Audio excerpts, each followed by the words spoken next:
waxayna ciqaabtu u kala badsadeen siday faldambiyeedka foosha xumaa ugu kala badsadeen.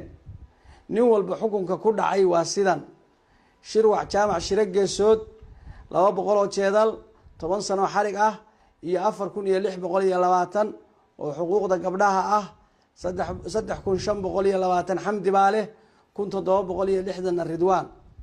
ayaanle maxamuud cali carshe 100 jeedal, 8 sano xarig ah iyo 2560 oo ah xuquuqda ridwaan. yaxye cabdulaahi aadan afdhuub 100 jeedal, 7 sano xarig ah iyo 1760 oo ah xuquuqda xamdi.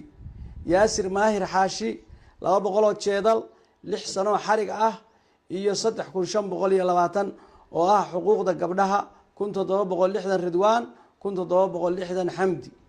cabdirasaaq xoos jibriil 100 jeedal, 5 sano xarig ah iyo 1760 oo ah xuquuqda xamdi. gabdhaha mid kasta xaqeedu markii la isugu geeyo waa sida tan: ridwaan xaqeedu waa $6080, xamdi xaqeedu waa $8140.